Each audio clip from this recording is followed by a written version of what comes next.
Blue Lock just doesn't miss, as in this chapter we see Hiyori and Karasu somehow locking in and becoming a dream duo as they do something otherworldly. And we then also see Ego saying something that will leave us all in awe. Alright, starting off this chapter, also called Crow and Ice, we get right back into it, where we see Hiyori, who has gotten the ball to his feet by Karasu. The text says that he sent it over to the left side and that the ball goes to Hiyori. After that, we get a close-up panel of his face where he starts to look pretty locked in. But moving under it, we can see his meta-vision eyes beginning to sneak out and get fired up as he thinks that he was thinking the same thing as Karasu just now. He continues and thinks that the attack patterns that start with Isagi are dead in the water. We then see Hiyori almost flying up on the pitch as he looks extremely fast, and Karasu keeps a close watch on him. Back to Hiyori, who says that somebody's got to create a new pattern, and right now, in this intense and unpredictable moment, they are the only ones who can manage to do it. We then see Renoir screaming out that Hiyori is free and asks his team to go and cover him right away. We then see someone who I doubt even has a name yet, but he tells Renoir that he is on it. However, it turns out that he is just pretty trash as Hiyori deals with him, like if he were just air as he calls him too slow as he cuts past. After that, he starts to look towards the goal while thinking that he needs to aim for a shot. But just then, two of the France players magically teleport right in front of him, and they are here to set a stop to the furious Hiyori. But as that happens, we see him, and after that with a dark tone, he just says no, and that he doesn't have a course yet. That's why he decides to pass to Karasu, who is just coming to his side. The France players seem to be in shock as they say that Hiyori is doing another side pass. Hiyori, on the other hand, thinks that this is great. He looks super serious as he explains that this threw off their defensive line, and then, in his head, he tells Karasu to just go ahead and shoot the ball now.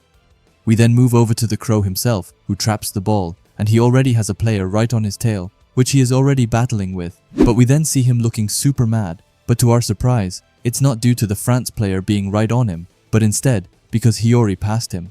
Karasu calls him a dumbass, and asks him why he didn't shoot it himself, and calls him this time a major sadist. After that, we see some flashbacks to their time in the youth team together, and Karasu thinks that he knows that his talent as a striker is best of all, due to them, well, obviously being on the same youth team, explaining that Hiyori's conflicted feelings about soccer and his resignation and how much he changed here in Blue Lock, as he says that last part.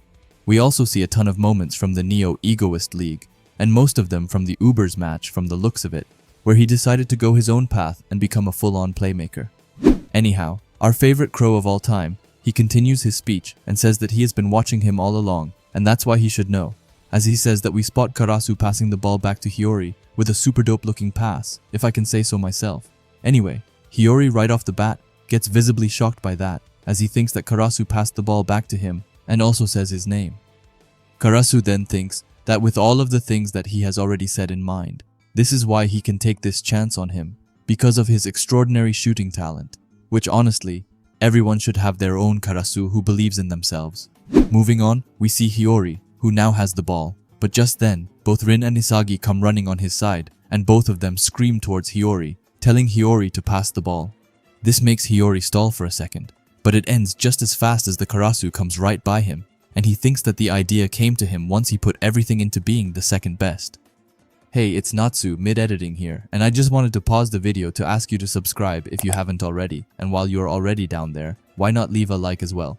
Just then, he tells Hiyori with a very gritty, dark, and serious tone to just shoot the ball already. He continues and says that the path to victory lies in self-sacrifice.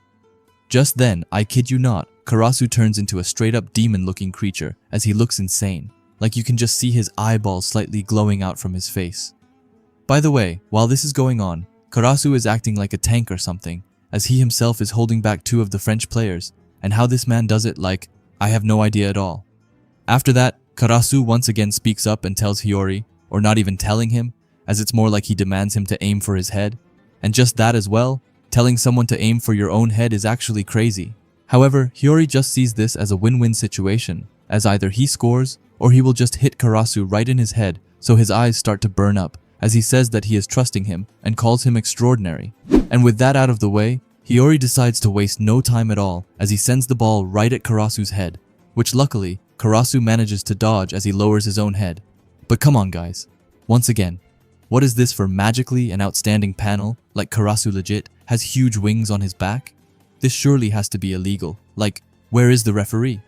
Anyway, we then see Gabin, who is like super confused about what is going on, as he explains that Karasu lowered his head at the last second to create a tiny shot course.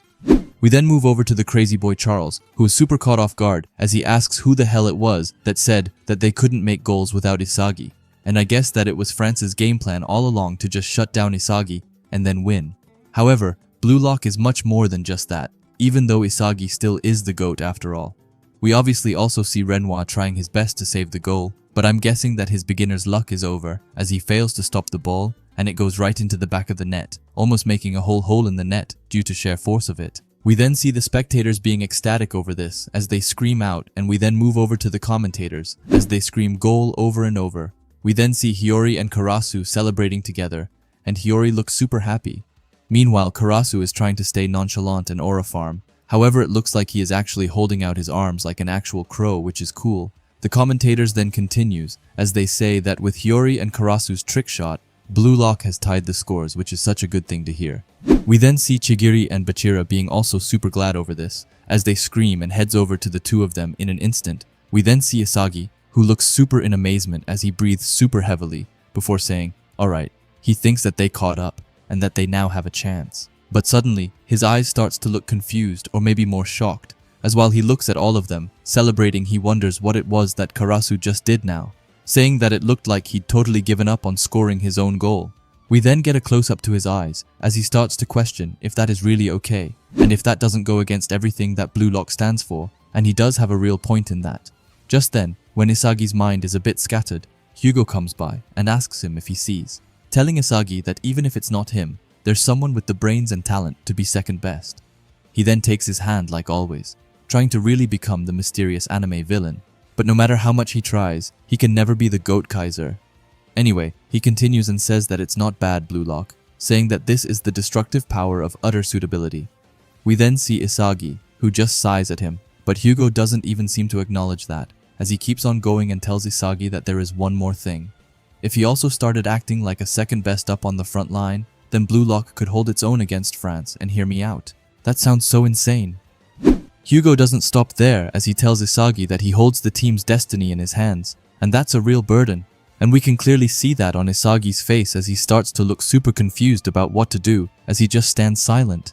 But just then, when that happens, someone actually goes to grab his head, and that makes Isagi pull a really funny face. The player tells Isagi to just ignore him, explaining that their destiny is to devour each other to be the best. We then see that Rin isn't holding back at all, as he is really pulling Isagi's hair back while telling him that second best is so tepid. And honestly, I'm so on board with Rin, and I couldn't agree more. However, Isagi looks super, I don't even know the right word, but I guess like he's questioning everything, as he wonders to himself which way is the right way. We then get to the bench where we see Henri, who is super happy as she calls out to Ego, and tells him that they did it. She tells him that Karasu and Hiyori managed to create a new attack pattern, and that they still have a shot. Ego, however, is just silent before he tells Henri a straight-up no. He then starts to look intense, as he says that he didn't expect this, and that he had no desire for this chemical reaction, and that's why Ego is the GOAT. Like, he is so cool.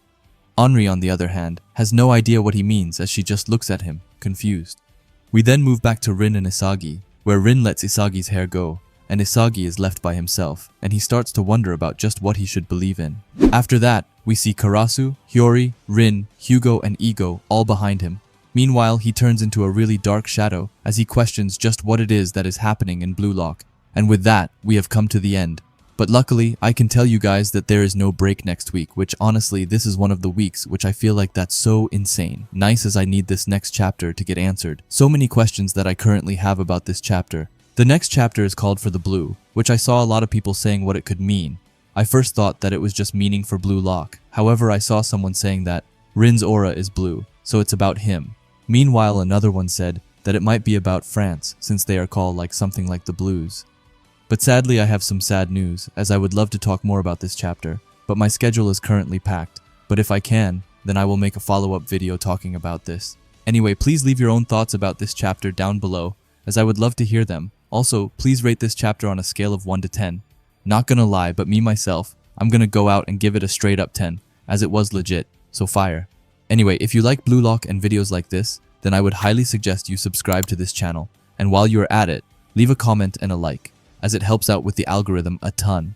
And if you're curious to see another video of mine, then please watch the video that will be popping up on the screen now. Anyway, thanks for watching and have a great day. Bye.